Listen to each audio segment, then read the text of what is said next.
For the last few years, Assassin's Creed as a franchise has been going through a little bit of an identity crisis. We had a major revolutionary game in Origins where it kind of abandoned the old formula and went for a more open, larger, almost RPG game with a longer story, more side quests, more everything really, a much larger map. And while I loved Origins, and I think most people did too, people could definitely see that Origins was kind of changing the direction that the franchise would go in. And when Odyssey came around, it went full RPG. Dialogue systems, massive open world, tons of gear and loot, weapons, all these different things.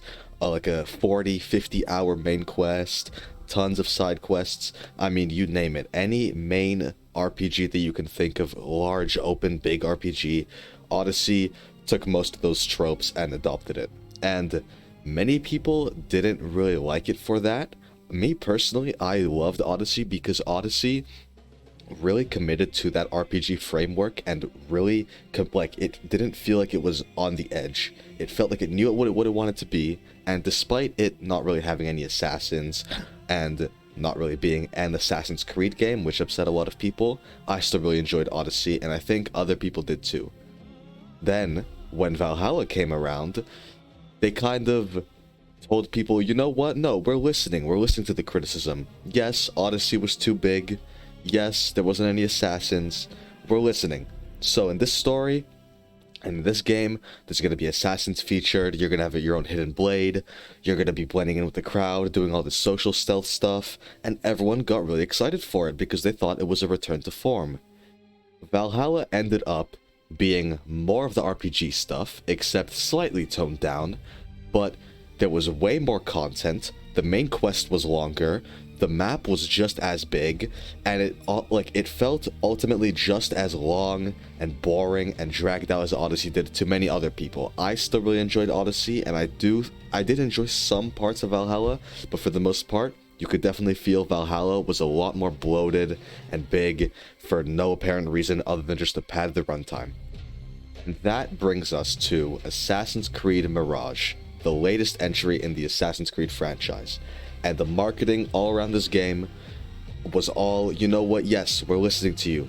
We're gonna give you want old Assassin's Creed? You'll get an old Assassin's Creed. You're gonna get a return to form, just like the old games, an emphasis on stealth, parkour, assassinations, social stealth, all of that. All of that is gonna be featured in this game. Now, many people were quite skeptical of this, because it's kind of once bitten, twice shy. We already had this whole discourse with Valhalla where they said, yeah, we're gonna tone it down a bit and we're gonna focus more on the assassin stuff, and it never really did. So everyone was a little bit wary of Mirage. Some people were really excited for it, myself included, but for the most part, people were kind of wary. They weren't really sure if it would be a return to form or not. So after having played Mirage, 100%ed it, and got the Platinum Trophy for it, I sit here before you, and I tell you, Assassin's Creed Mirage really and truly is a return to form, especially in its design. While yes, many animations and gameplay features do feel very similar to Valhalla, particularly some of the assassination animations and some of the parkour, in particular the parkour feels straight out of Valhalla with some minor tweaks. But overall, yes, in terms of design, Mirage is absolutely a return to form, an older style Assassin's Creed. Emphasis on parkour. The world of Baghdad is not only beautiful, but is absolutely designed with parkour in mind, where Origins, Odyssey, and Valhalla, you spent a lot more time riding a horse or some other mount rather than actually parkouring. Mirage, that is not the case at all. You still do have a mount, and that is mainly used to explore the outskirts of Baghdad, the wilderness, but as long as you are in Baghdad, a mount is useless. Parkour will always be your main form of traversal, and it doesn't hurt that the parkour isn't that bad. It is a little choppy, and I do think it could have used some work. Maybe it could have been a bit faster, better implementation of back and side ejects would have been nice, and just generally, it would have been nice for it to feel a bit faster. It feels slightly choppy, like I said, but overall, parkour actually pretty decent, and you know, it does hold a candle to some of the older games. And in fact, I think that the Mirage parkour is better than a lot of the older games, particularly the Ezio trilogy. Now, I know that's kind of a hot take to say, but go back and play some of those older Ezio games, 2, 3, you know, the original Revelations, Brotherhood. You go back and play some of those. The parkour is quite slow, especially when climbing up buildings. When you're, you know, vaulting off poles and like swinging off bars or whatever, it's quite quick, about the same as Mirage. But when it comes to, you know, scaling buildings or going down buildings, going up and down, usually Mirage trumps it in every way. And I actually genuinely do prefer the parkour of Mirage to a lot of the older Assassin's Creed games, particularly those Ezio games, and even Black Flag and Rogue.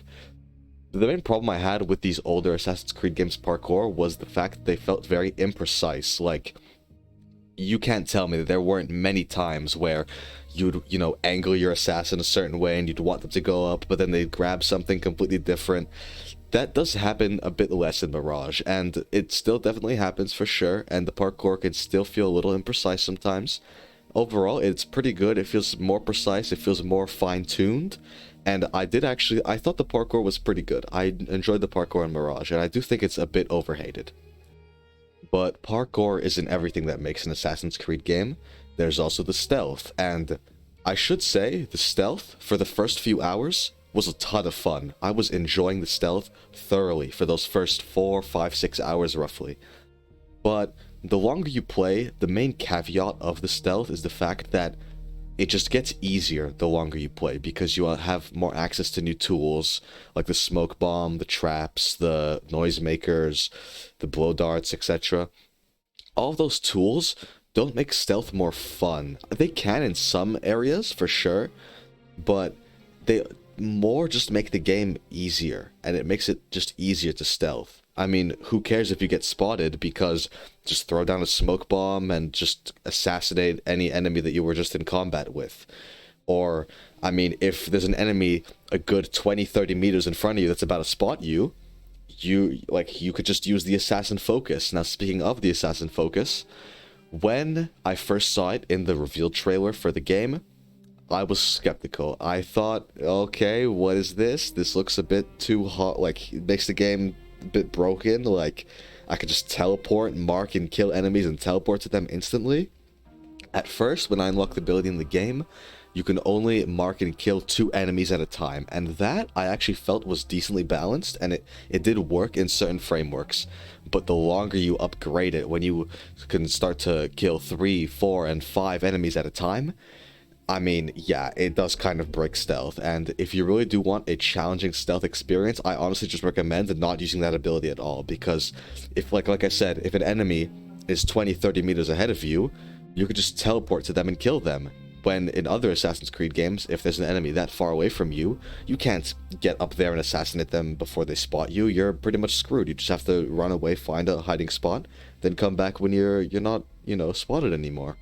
But here, if there's an enemy far away, or even like 2-3 floors above you, use the assassin focus, teleport up there, kill them.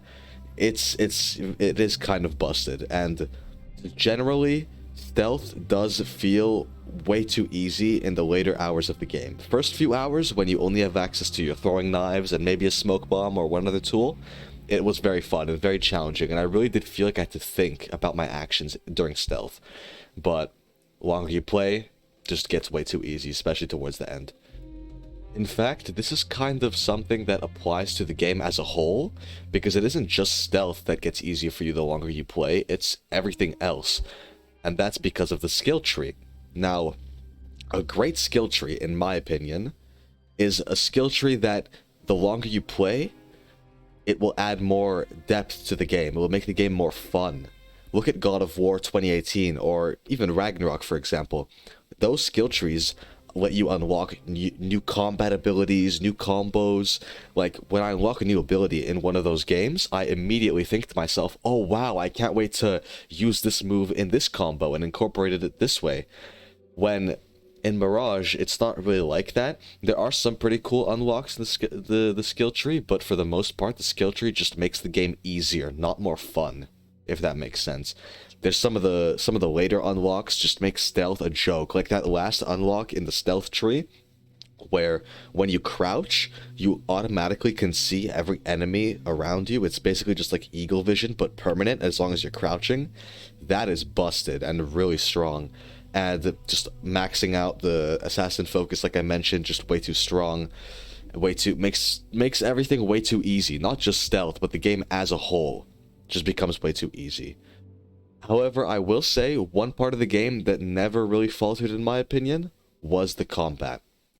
Now, prepare yourself for a bit of a hot take here. You probably won't hear this anywhere else because I haven't seen anyone else say this about Mirage's combat, but I think the combat in Assassin's Creed Mirage is the best in the series. I truly mean that. I truly do believe that. I know that the combat is very streamlined, very simple. It's pretty much only 3 to 4 buttons that you press. There's a dodge, a parry, an attack, a heavy attack. That's kind of it. So, what makes it so fun for me? Why did I enjoy it so much? Well, for me, if you look at any other Assassin's Creed game's combat, there are 2 main problems that you can really pinpoint in each of those games. Either the combat is too easy, or just boring, or just lacking general depth, right? Now you could say Mirage's combat lacks depth because there's only, like I said, 3 to 4 button prompts that you really press during combat. But I disagree. I think that Mirage's combat really shines in the variety of enemies. Well, there aren't too many enemies, but the enemies that we do have are a ton of fun to fight in combat. And I think the combat really shines in its simplicity. And its challenge, because yeah, Mirage's combat is pretty challenging. Even in the later stages of the game, you'll be fighting like 4, 5, 6 enemies at a time, and it's actually pretty tough. Whereas in other games, especially Black Flag, Rogue, Unity Syndicate, even, I don't know, Assassin's Creed 2. Assassin's Creed 2 just kind of lacked a bit of depth for me. It felt way too simple. Black Flag and Rogue just way too easy and oh my god, you can fight like 20 enemies at a time in that game and have no problems because you just instant kill enemies with the counter button.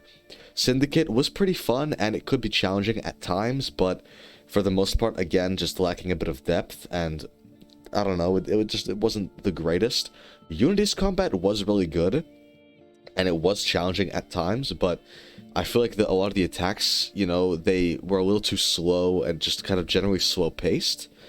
Whereas Mirage, for me, I mean, it has the challenge, it has a bit of, like, not too much depth, but just enough to make me want to keep doing combat in this game. I can't really explain it, but this combat was just, it really did work for me. Like, I was consistently having fun fighting enemies, and it never felt too easy. It never felt too hard. The challenge, I think, was finely tuned just right. And overall, yeah, I really enjoyed the combat in Mirage. And like I said, I think it really shines in how simplistic it is. Like, the fact that, if you look at Valhalla's combat was just so roughly thrown together. You have all these abilities, but they don't really work in the combat framework. They just, like, you know, they're just there to be cool and just to look cool and to instant kill enemies.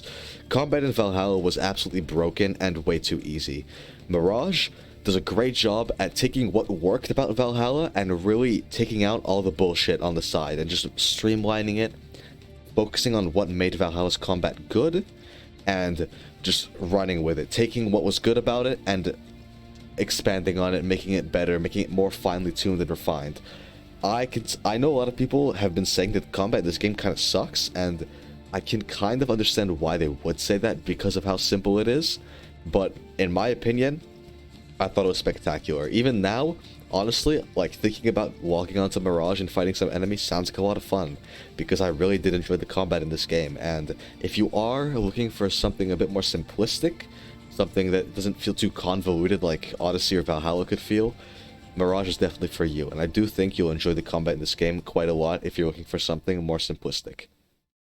So, we've spoken about the gameplay, the parkour, stealth, combat, skill tree, stuff like that. How is the campaign and the story? The story, I think, is decent. It's okay.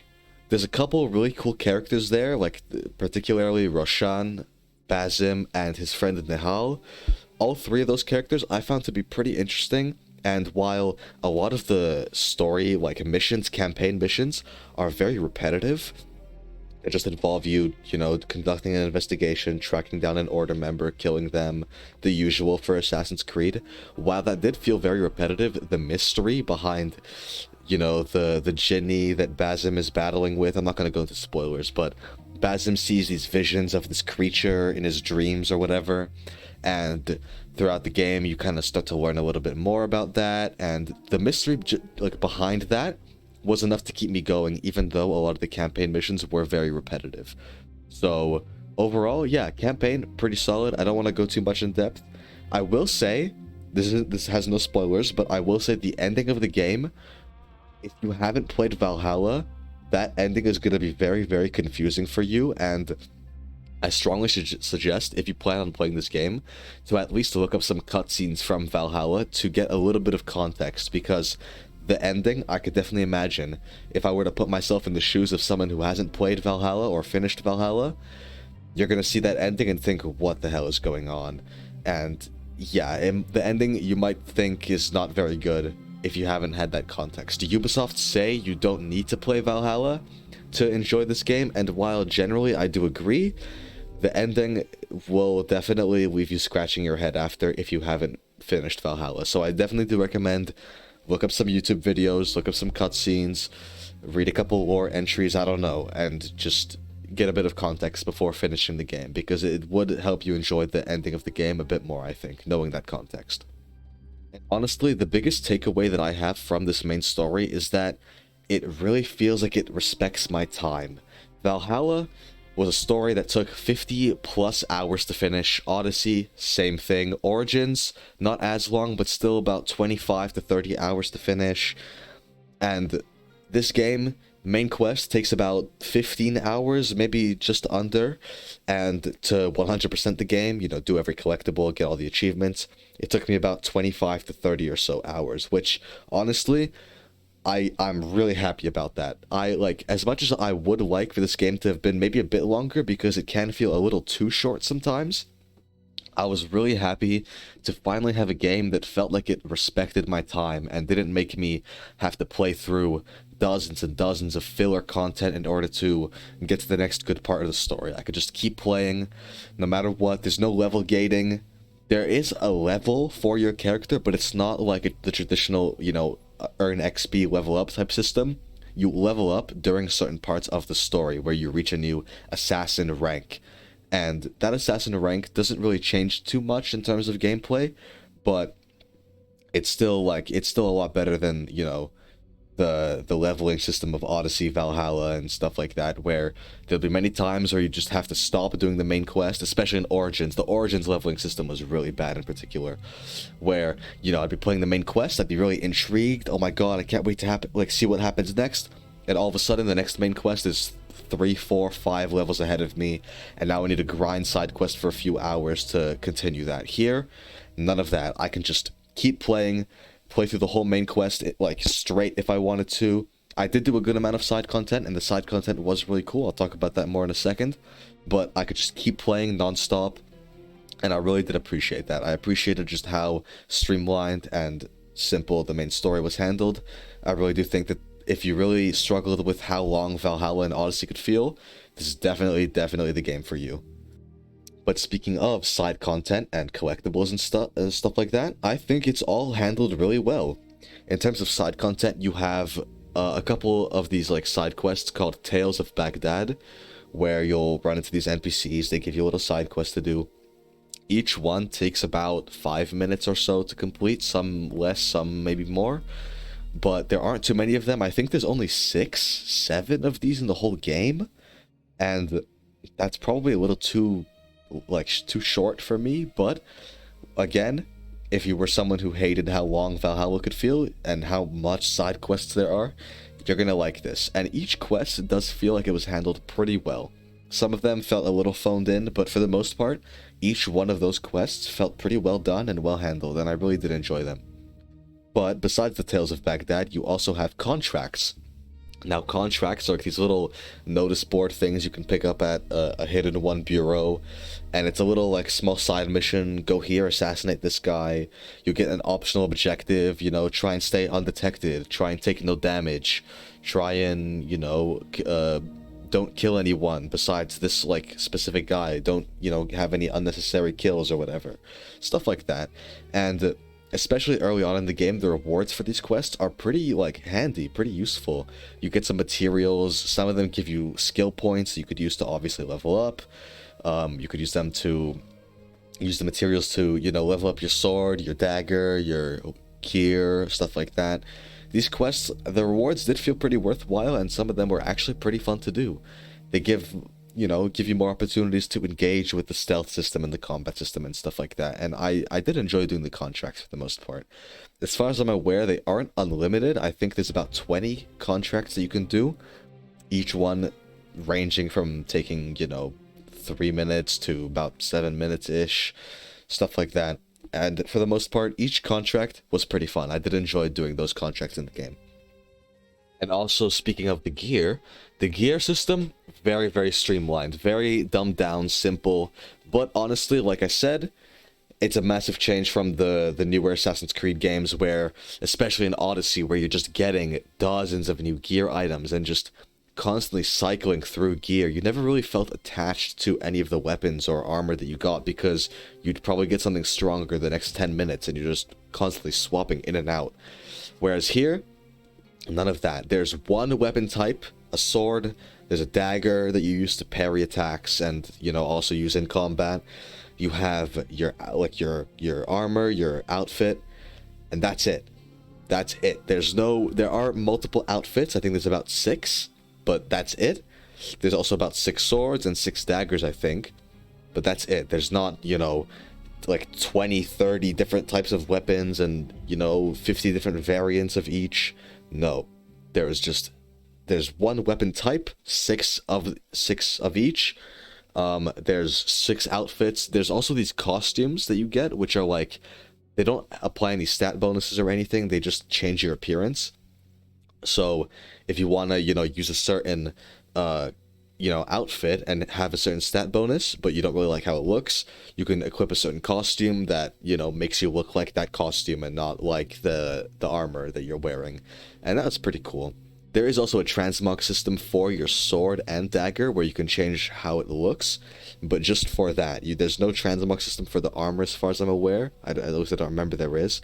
But there is the costume. So if you don't like how an armor looks, wear a costume, find a costume you like and wear that. Or just stick with another armor set that you think looks better. Because honestly, the stat bonuses, while they do exist, they don't matter too much, and they don't drastically change how your game plays out, which I really did like. So overall, gear system and the RPG elements, a lot less of that. Definitely following down the path of older Assassin's Creed games. But I will say, even though there is a lot less of those RPG mechanics, I do kind of wish there was a little bit more, because I mean, if you play some of those older Assassin's Creed games, look at Unity, Unity had like 3-4 different weapon types, and it had a good amount of each, but it didn't feel bloated. Same with Syndicate. Syndicate had a good variety of weapons. Mirage does feel a bit one-note in its weapons and its combat because you only have one weapon type, but I think for a lot of people that's going to be a plus. And honestly, even in my experience, I did enjoy just sticking with one weapon and not feeling I had to sort through my inventory all the time and pick out, oh, let's read these stats, which one's better than the other. I was very happy to not have to deal with any of that, and yeah, I did enjoy the fact that the gear system is a lot smaller and dumbed down now. Lastly, I'd just like to touch up on a few other smaller systems like the Notoriety System. I think the Notoriety System is fantastic. It works beautifully in the design of the game. The way it works is it's kind of like a wanted system where there's 3 little bars at the bottom. There's a bar with 3 little stages. The first stage, nothing really, like the occasional guy will notice you, the occasional guard will come after you, but nothing really serious. The second stage, it starts to get a little bit more serious. Most people will notice you, a lot of guards will spot you and they'll come after you in the streets. But the third stage is where it really, really gets exciting. The third stage, almost every guard will recognize you and will come after you. Most NPCs will report you. But that isn't the best part. The best part is there's a specific enemy type called the Mercenary that only comes after you when you are max notoriety. And the Mercenary is tough as shit. He is so hard to kill. It took me a long time to really understand his moves, and he's really hard, but he is really fun to fight too. He's fun, he's hard, but he feels fair, and you almost have to anticipate his attacks before they even happen, because usually in Mirage, when an enemy is about to attack you, and it's a parryable attack, they will flash like orange or yellow. If it's unblockable, it'll flash red, stuff like that. And in this, when you're fighting the mercenaries, their attacks only flash like just at the very end, as soon as they're like about to hit you. So you kind of need to like anticipate, oh, is it going to be unblockable? Is it going to be parryable before it even happens? And when you do kind of start to get a feel for their moveset and their attack patterns and stuff like that, it becomes really rewarding, and it feels really good to take one down. And these enemy types were just spectacular. I think the notoriety system was handled perfectly. You can lower your notoriety by tearing down posters you see in the streets of yourself, or going up to an official and using a token to bribe him, stuff like that. Really cool. Overall, notoriety system was done expertly well, and it really does fit in this game, like, very, very well. Now, just to circle back to enemy variety that I mentioned a bit earlier. So there are 8 enemy types in the game in combat. There's your normal swordsman guy, there's a spearman, there's a marksman guy who is mostly, usually like used during stealth sections, where basically it's this guy with a bow who sits like on top of some tower usually, and it prevents you from using your eagle in that area, in that little like camp or whatever, that fortress. If you start using the eagle, he'll like shoot at the eagle, and you can't use the eagle anymore to like tag enemies and, gain information, stuff like that. He's basically information denial, and he works really well in those stealth sections. There's also your normal archers who shoot at you from a distance, and then you get to the brute enemies, the larger armored enemies, and these guys will really mess you up during combat especially. There's the horn bearers, where if you're spotted by them, they'll blow a horn and alert everyone in the camp, in the fortress, whatever. Usually when enemies do spot you, they run to, ring the bell, ring the alarm, like in other Assassin's Creed games. But this guy, he doesn't need to do that. He has the horn with him at all times. If he spots you, the whole village, like the whole area, the whole village, fortress, they already know where you are. They already all on alert to your presence, and he will definitely mess you up in stealth if you aren't careful. But in combat, he's still pretty fun to fight. So he has a big mace weapon, like a big, large, like a mace looking thing, and he's armored, so he's only damageable from behind. So you kind of like, and he also only does unblockable attacks, so you kind of just left dodging his attacks, trying to get behind him, damage him there.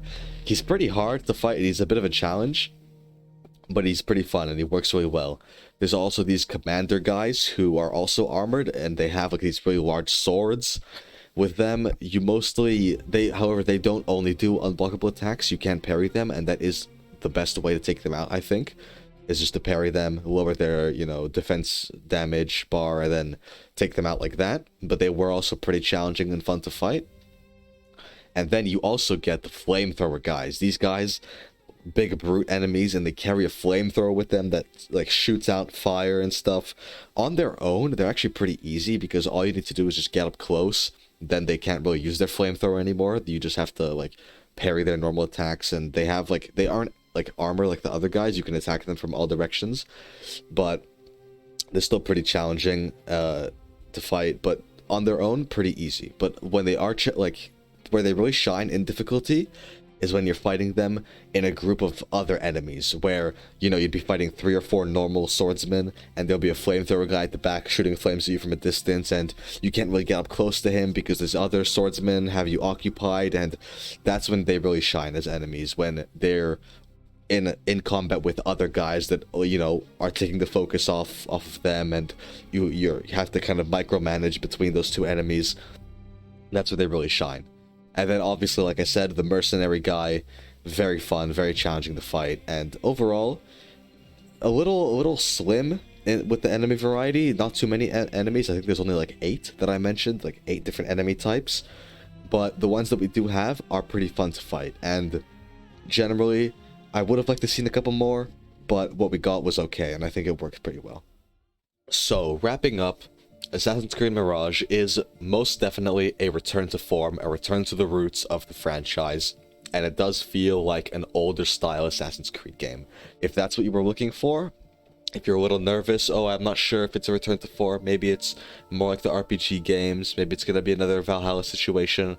No, you can rest assured, this game definitely is a return to roots, and I had a lot of fun with it. Overall, a little too short. I would have liked a bit more content. I know that, you know, the whole idea of the game being a return to form is that it's not very long, but it still did feel a little bit too short, and I would have liked to seen a little bit more. Campaign missions a little bit repetitive, but overall what was there with the story, some of the characters and plot points were enough to keep me engaged. I loved the combat, and I think a lot of other people that want a more simple style of combat in an Assassin's Creed game, they're going to be very satisfied with this. Stealth overall pretty great, but gets a little too easy towards the later end of the game, and parkour could have definitely used a bit more work, but overall, yeah, still decent, still okay. So yeah, overall, it's a pretty damn great game, and it's a pretty great Assassin's Creed game too. It does feel like a return to roots. It isn't like the RPG games, and if you're looking for a more shorter, more condensed, linear, streamlined Assassin's Creed game, you're going to be very, very satisfied with this. But I do think, going forward, some minor adjustments and improvements could have been made to bring the game to a much higher level, and going forward, I do think Mirage is a big step in the right direction, but there is still a lot of work to do, I think, in order to reach, like, the perfect Assassin's Creed game. There's still a lot of improvements to be made, but what we have here was pretty great, and despite it being a little too short, a little too simple in some areas, I had a great time with Assassin's Creed Mirage, and if you were looking for an older style Assassin's Creed game, you're going to be definitely satisfied with this. So yes, I recommend Assassin's Creed Mirage. If you've been longing for that style of game, go out, buy it, have a great time. I really do think Mirage is a great game, and one of the best things Ubisoft has put out in the last few years. So yes, I strongly do recommend Assassin's Creed Mirage for any Assassin's Creed fan.